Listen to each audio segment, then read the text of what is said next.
Hi అండి. ఎలా ఉన్నారు? నేనైతే చాలా బాగున్నాను. ఈరోజైతే వినాయక చవితి కోసం ఒక 3 రకాల ప్రసాదాలు చేసి చూపిస్తానండి సింపుల్‌గా. మనకి ఒక కప్పు పిండితో చక్కగా 3 రకాలు చేయొచ్చు. ఎలా చేశానో మీకు చూపిస్తాను. కొంత వీడియో అయితే స్కిప్ అయిపోయింది. ఎలా పిండి కలిపానో అవన్నీ మీకు చెప్తాను. ఆ విధంగా చేసుకోవచ్చండి చాలా సింపుల్‌గా. ఎవరైనా మన ఛానల్ కొత్తగా చూస్తున్నట్టయితే సబ్స్క్రైబ్ చేసుకోకపోతే సబ్స్క్రైబ్ చేసుకోండి. ఫస్ట్ ఒక కప్పు బియ్య పిండి తీసుకోండి.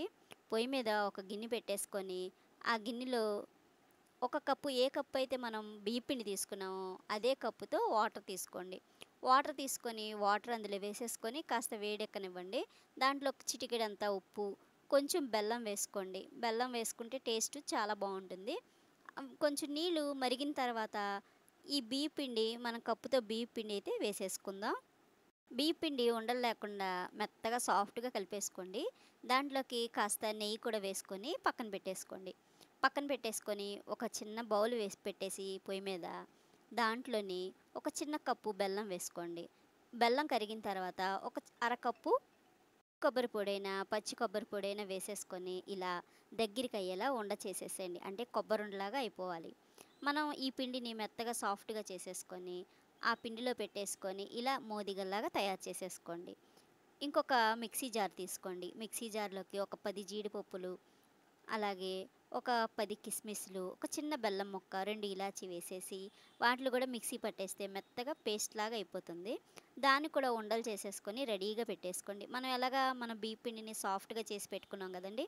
దాంట్లోకి కొన్ని ఇవి, కొన్ని అవి అంటే కొబ్బరి లౌజ్‌తో చేసిన మోదిగలు కొన్ని, కొన్ని మనం జీడిపప్పు డ్రై ఫ్రూట్స్‌తో చేసిన కొన్ని మోదికలు చేసుకొని ఈ విధంగా ఇడ్లీ పాత్రకి నెయ్యి రాసేసేసుకొని ఆల్రెడీ నేను పొయ్యి మీద ఇడ్లీ పాత్ర పెట్టేసి ఉంచానండి.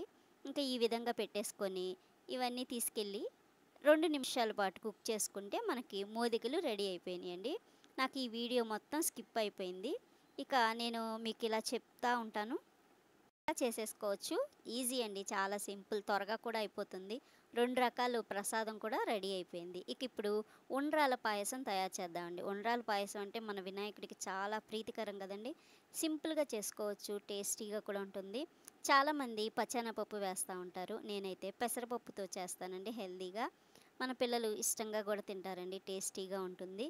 నేనైతే ఎలా చేశానో దీన్ని కూడా మీకు సింపుల్‌గా చేసి చూపిస్తాను. ఇందాక మనం బియ్య పిండిని ఉక్కించి పెట్టుకున్నాం గదా! దాంట్లోనే కొద్దిగా పిండి తీసుకొని ఈ సైజు చిన్న చిన్న ఉండ్రాలు చేసేసుకొని రెడీగా పెట్టేసుకున్నాను. చూడండి వాటిలతో పాటు ఇదొక్క వీడియో మాత్రం మిగిలింది. కదిమదంతా వీడియో స్కిప్ అయిపోయిందండి. అంటే మనకి ఫోన్ కదండీ స్టోరేజ్ పెరిగిపోతా ఉంటుంది. ఇకైతే ఒక గిన్నె పెట్టేసుకొని పొయ్యి మీద గిన్నె వేడెక్కిన తర్వాత ఒక చిన్న కప్పు పెసరపప్పు వేసుకోండి. దోరగా వేయించేసుకోండి. ఈ కలర్ వచ్చే వరకు మంచి స్మెల్ వస్తుంది కదా! అలాగా దగ్గరుండి వేయించుకోండి. మాడిపోయే అవకాశం ఉంటుంది. ఇప్పుడు దీన్ని ఒక 2, 3 సార్లు పప్పుని కడుక్కోవాలి. వాటర్ పోసేసి ఈ విధంగా కడిగేసుకోండి. చూడండి నేను చూపిస్తున్న విధంగా. ఈ పాయసం చల్లారగానే గట్టిగా అయిపోతూ ఉంటుంది కదా! గట్టిగా అయిపోకుండా కూడా మీకు చూపిస్తాను. చూడండి ఈ విధంగా నీళ్లు పోసేసుకొని ఫస్ట్ పెసరపప్పుని కాస్త ఉడకనిద్దామండి. ఇది పొయ్యి మీద పెట్టేసుకొని ఇంకో పొయ్యి మీద ఒక గిన్నె పెట్టేసుకుందాం. నేను ఒక చిన్న బౌల్ అంతా బెల్లం తీసుకున్నాను. అంటే ఈ బెల్లం 2 రకాల బెల్లం అండి. ఒక బెల్లంలో సాల్ట్‌గా ఉంటుంది. ఒక బెల్లం అయితే మనకు అరిసెలు పాకం పడతాం చూసారా? ఆ బెల్లం వేశాను. ఈ 2 రకాల బెల్లం ఎందుకంటే మంచి కలర్ రావడం కోసం మన పాయసం అయితే మంచి కలర్ కనిపిస్తూ ఉంటుంది. అందుకని నేను ఆ 2 కలర్లు బెల్లం కలిపాను. ఇది ఇలా పాకం వస్తే సరిపోతుంది. అంటే బెల్లం కరిగితే సరిపోతుంది. ఈలోగా మన పెసరపప్పు కూడా చక్కగా కుక్ అయిపోయింది. దీనికోసం ఒక చిన్న గ్లాస్ పాలు రెడీగా పెట్టేసుకోండి. అంటే ఇది మామూలు స్టీల్ గ్లాస్ కాకుండా గాజు చిన్న గ్లాస్ ఉంటుంది కదా! దాంతో తీసుకున్నాను. అదే గ్లాస్‌తో వాటర్ వేశానండి. ఇది మరుగుతా ఉంది. ఒక 2 ఇలాచీ దంచి వేసేసుకున్నాను. కూడా వేసేసి ఒక 2 నిమిషాలు ఉడకనిద్దామండి. అంటే కొంచెం ఉడికింది. 75% ఉడికితే సరిపోతుంది. ఈ జీడిపప్పులు, అలాగే కొన్ని కిస్మిస్‌లు రెడీగా పెట్టుకున్నానండి. ఒక 2 స్పూన్లు నెయ్యి వేసేసుకొని అయి కూడా వేయించి రెడీగా పెట్టేసుకున్నాను. ఈలోగా ఒక ఉడికిందండి ఇది. చూద్దాము.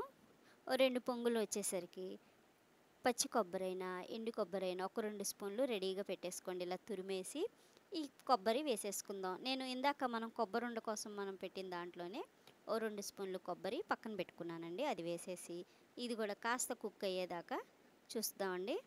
అయితే మనకి పాలు అలాగే నీళ్లు వేసాం కాబట్టి కాస్త పలసగా అనిపిస్తుంది కదా!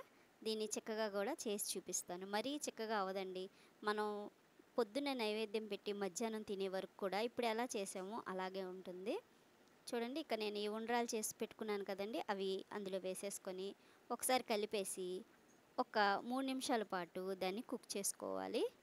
చూడండి, ఇప్పుడు ఒక గిన్నె తీసేసుకొని ఇది కాస్త పలసగా ఉంది కదా!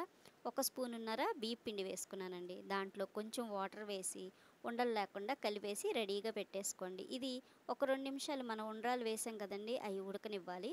అవి ఉడికిన తర్వాత మనం బియ్యపు పిండిని కలిపి పెట్టుకున్నాం కదండీ! అది వేసేసుకుందాం. చూడండి, ఈ విధంగా వేసేసుకొని ఒకసారి కలిపేసుకొని ఇంకా లో ఫ్లేమ్ పెట్టుకుందామండి. అంటే మనం బియ్యపు పిండి వేయగానే చిక్కబడిపోతూ ఉంటుంది కదా! మనం ఇప్పుడు 1.5 స్పూనే వేసాం కాబట్టి మరీ చిక్కగా అయిపోదు. చూడండి, ఓ మాదిరిగా థిక్‌గా ఉంటుంది. క్రీమీలాగా తయారయింది కదండీ! ఇప్పుడు మనం బెల్లం పాకాన్ని చల్లారిపోయింది. ఇప్పుడు నేనింక దీన్ని పొయ్యి కట్టేసానండి. దగ్గరికి అయిపోతుంది. ఇక పొయ్యి కట్టేసి ఇక బెల్లం పాకం వేశాను.